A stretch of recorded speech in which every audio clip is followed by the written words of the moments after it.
Assalamualaikum warahmatullahi wabarakatuh. Selamat malam, salam sejahtera untuk kita semua. Terima kasih kehadirannya bagi mahasiswa pengampu mata kuliah Perspektif APK. Untuk hari ini, sesuai dengan rencana pembelajaran, kita akan berdiskusi tentang anak berkebutuhan khusus dengan gangguan pendengaran. Untuk materi pada malam hari ini nanti bisa diunduh melalui WhatsApp grup masing-masing. Juga akan Bu Ervin share melalui Google Drive. Jadi supaya tidak hilang ke scroll WA begitu ya. Nah, ini topiknya sesuai dengan rencana pembelajaran yang telah kita sepakati bersama di kontrak perkuliahan. Sebentar, saya ambil screenshot dulu. Kemudian ini ya, Bu Ervin berikan berbagai alternatif media untuk Bapak Ibu download materinya. Jadi bisa diunduh menggunakan akses yang manapun yang tidak mempersulit Bapak Ibu, yang biasa digunakan saja. Kalau bisanya ngunduh lewat WA ya monggo. Nanti selesai perkuliahan di WA grup materinya bisa diunduh.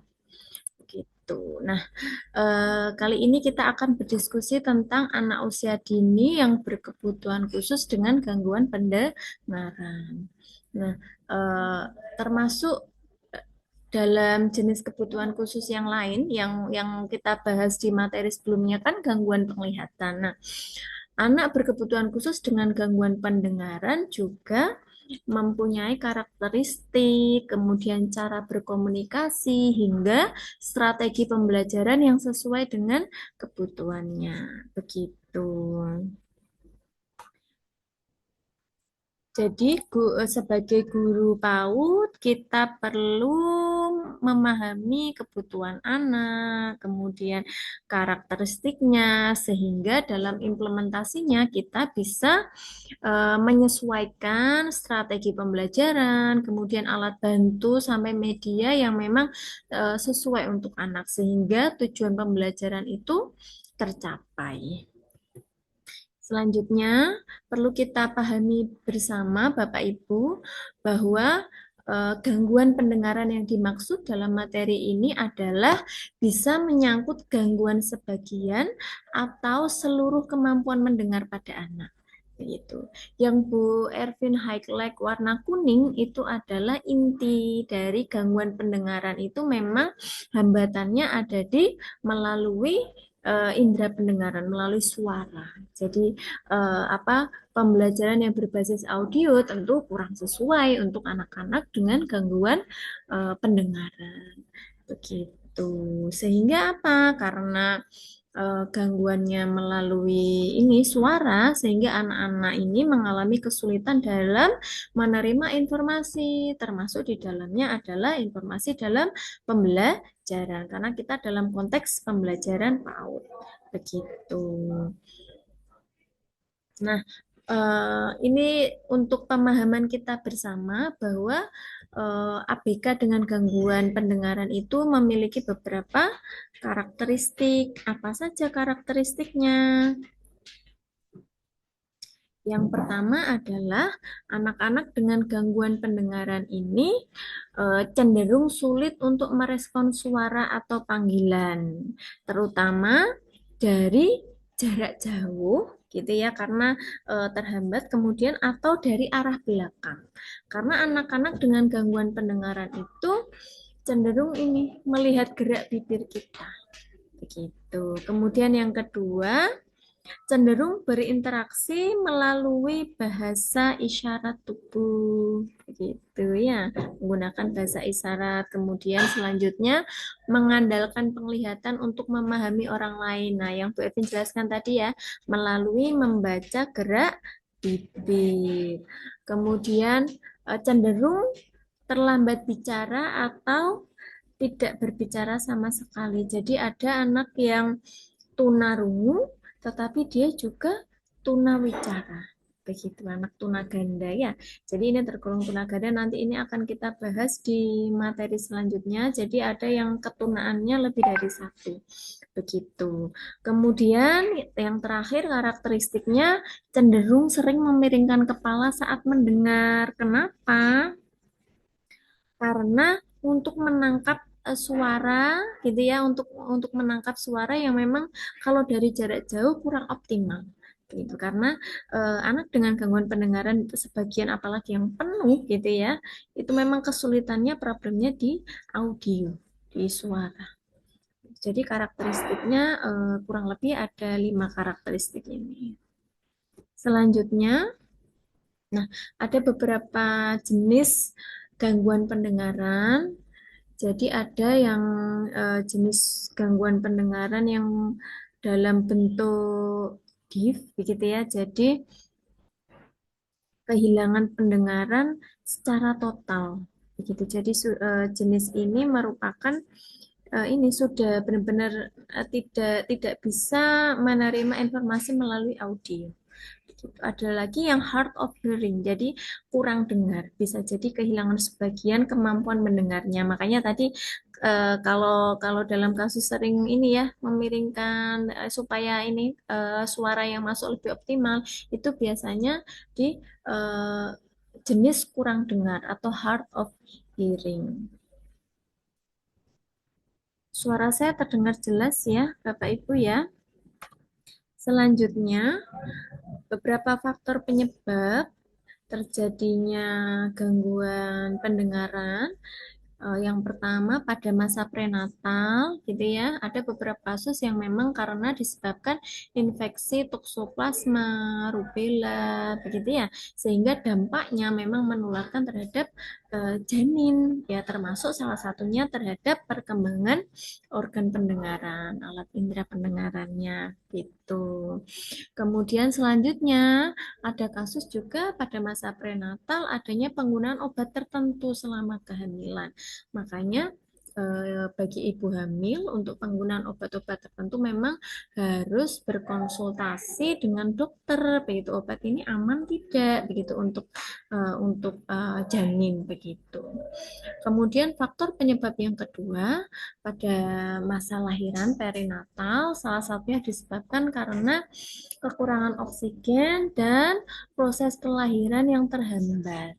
Misalnya bagaimana? Ada beberapa kasus yang memang pada saat lahir bayi memerlukan alat bantu begitu ya, atau karena mengalami kekurangan oksigen sehingga salah satu dampaknya adalah menyebabkan kerusakan pada saraf pendengaran. Gitu. Biasanya kondisi-kondisi ini ya, yang perinatal ini tidak langsung tampak, tetapi pada masa perkembangannya, begitu ya. Misalnya anak ketika dipanggil tidak merespon sumber suara, gitu ya. Ketika ada mainan kerincing-kerincing, kok tidak merespon. Nah, itu identifikasinya sampai sana. Kemudian faktor penyebab yang terakhir pada masa postnatal. Salah satunya adanya infeksi telinga pada anak, gitu ya. Demam tinggi yang berkepanjangan sehingga salah satunya dapat merusak saraf pendengaran itu tadi. Itu kemudian ada beberapa kasus yang memang dikarenakan ada benturan keras pada kepala sehingga menyebabkan itu tadi saraf pendengarannya terhambat. Nah, dengan memahami 3 faktor ini, Bapak Ibu ya, sehingga kita sebagai pendidik lebih waspada, begitu. Waspada dalam mendeteksi dini. Siswa-siswi saya ketika dipanggil, ketika diajak ngobrol, itu eh, responnya bagaimana? Langsung merespon ke sumber suara atau tidak? Begitu. Ketika saya berikan feedback gitu ya, feedback untuk pembelajaran dengan cara audio, bagaimana responnya? Begitu. Nah, khusus sebagai orang tua, kita juga perlu melakukan pencegahan sejak masa prenatal ini tadi ya, Bapak Ibu ya. Jadi sejak masa prenatal memang ini eh, kita harus aware gitu ya terhadap bayi yang ada di dalam kandungan. Jadi ketika mengonsumsi obat ya perlu adanya konsultasi terhadap dokter begitu. Lanjut, ini dampaknya.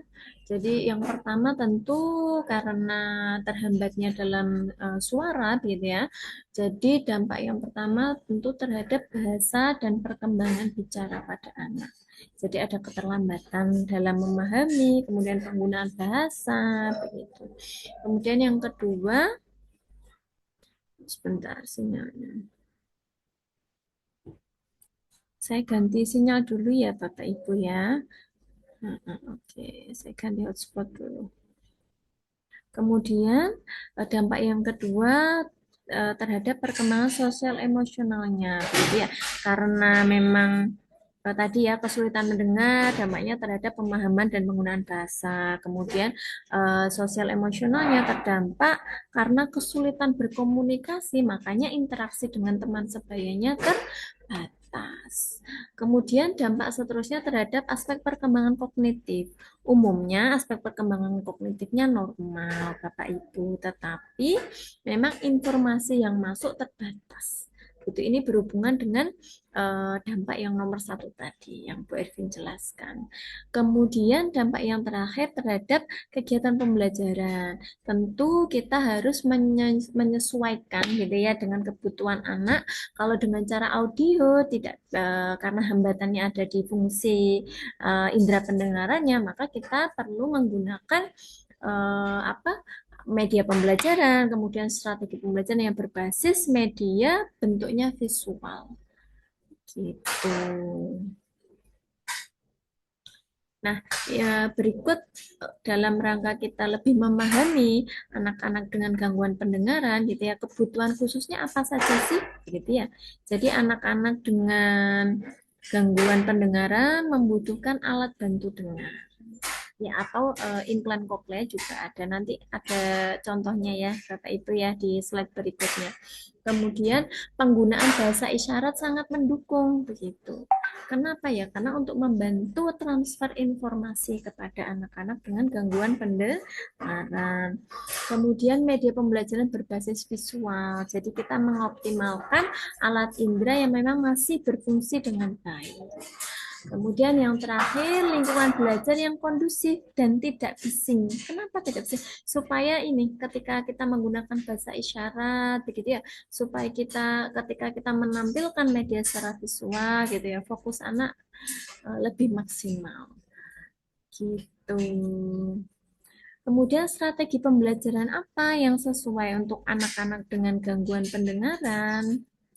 Nah, yang pertama tentu pembelajaran yang berbasis visual. Kita bisa menggunakan video, gitu ya, flashcard, gambar, poster yang basisnya visual. Kemudian komunikasi dua arah, jadi menggunakan bahasa isyarat dan gerak bibir. Kemudian yang selanjutnya kita juga bisa melalui pengelolaan kelas. Jadi anak-anak dengan gangguan pendengaran bisa kita setting tempat duduknya untuk berada di barisan paling depan. Supaya apa? Supaya bisa melihat gerak bibir dan ekspresi guru ketika menjelaskan materinya. Hal ini sangat membantu pembelajaran supaya ini anak-anak lebih optimal menerima informasi dari guru. Kemudian kita juga bisa menggunakan teknologi pendukung. Misalnya sekarang ada aplikasi untuk belajar bahasa isyarat, gitu ya Bapak Ibu ya. Kemudian yang terakhir, kita membutuhkan dukungan sosial dari lingkungan terdekat anak. Kalau di sekolah siapa? Dukungan sosialnya yang melalui teman sebaya. Kalau anak-anak ada di sekolah inklusi. Gitu. Selanjutnya, peran guru, gitu ya. Apa peran guru PAUD? Itu yang pertama kita tentu berperan dalam memahami karakteristik dan kebutuhan anak dalam pembelajaran supaya strategi yang kita terapkan, media pembelajaran yang kita gunakan sesuai dengan kebutuhan anak dengan gangguan pendengaran. Tadi karakteristiknya kan sudah kita diskusikan di awal tadi ya. Kemudian yang kedua, kita perlu membangun komunikasi dengan orang tua dan tenaga ahli. Misalnya di sini terapis wicara. Jadi supaya ada komunikasi dua arah gitu. Ketika di rumah bagaimana, dengan terapis bicaranya juga proses perkembangannya bagaimana. Begitu. Kemudian guru juga perlu membuat rancangan pembelajaran individual. Ini berlaku ketika anak-anak berada di sekolah inklusi gitu. Jadi harus ada rancangan pembelajaran individual yang memang ada satu waktu anak-anak tidak belajar secara klasikal dengan anak normal lainnya. Begitu. Kemudian yang terakhir, kita juga sangat perlu untuk menumbuhkan rasa percaya diri pada anak. Ya, bahwa dengan hambatan pada indera pendengarannya, dia masih mampu, pasti ada bakat, minat, kemampuan yang bisa dioptimalkan dalam bentuk yang lain. Begitu. Itu bisa diimplementasikan dalam berbagai bentuk kegiatan pembelajaran. Di sini Bu Erwin contohkan beberapa saja. Ya, salah satunya yang paling mudah adalah permainan menebak kata dengan isyarat. Bisa, ya. Jadi ini untuk memperkaya bahasa. Gitu. Kemudian kegiatan seni dan sosial emosional ini juga bisa dikolaborasikan. Jadi anak-anak bisa menggambar jenis-jenis emosi dengan berbagai warna gitu. Dan masih banyak contoh kegiatan pembelajaran yang lain. Nah, apa saja pendekatan inklusif untuk anak dengan gangguan pendengaran? Yang pertama, anak dengan hambatan pendengaran dapat belajar bersama anak lain di kelas inklusi. Namun kita juga bisa menyusun rancangan pembelajaran individual. Jadi ada satu waktu anak-anak kita tarik untuk belajar secara inklusi, begitu ya. Ada satu waktu belajar secara klasikal dengan anak-anak normal. Kemudian guru juga menyediakan alat bantu pembelajaran dalam bentuk media pembelajaran yang adaptif untuk anak dengan gangguan pendengaran. Begitu kita juga punya strategi dalam berkomunikasi pada anak. Jangan lupa gerak bibir ya, bahasa isyarat dan gerak bibir supaya mempermudah anak dalam memahami informasi yang kita sampaikan. Kemudian yang terakhir, dukungan dari teman sebaya. Ini karena kita membahasnya ini ya pendekatan inklusi, otomatis situasi yang ada anak-anak berada di sekolah inklusi. Nah, ini contoh alat bantu dengar yang tadi Bu Erwin sampaikan ya. Jadi ada APD, alat bantu dengar, kemudian ada yang bisa dilepas pasang, kemudian ada juga dalam bentuk implan koklea. Jadi dipasang ya, memang diimplan gitu. Nah, simpulan untuk materi pada malam hari ini sebenarnya anak dengan gangguan pendengaran memiliki potensi yang sama dengan anak-anak normal, Bapak Ibu. Ini Bu Erwin highlight ya.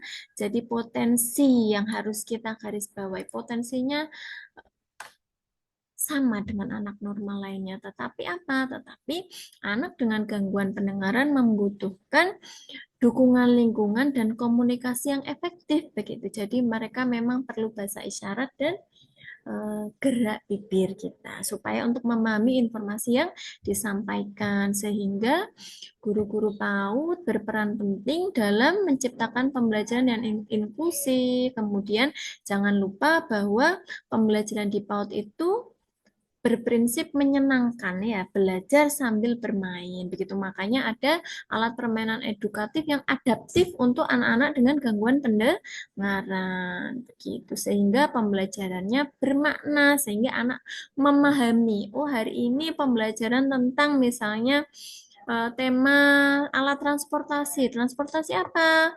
Transportasi misalnya transportasi darat begitu ya. Jadi kita harus menggunakan media yang adaptif untuk mereka, yang sesuai dengan kebutuhan khususnya. Saya rasa itu untuk kuliah pada malam hari ini.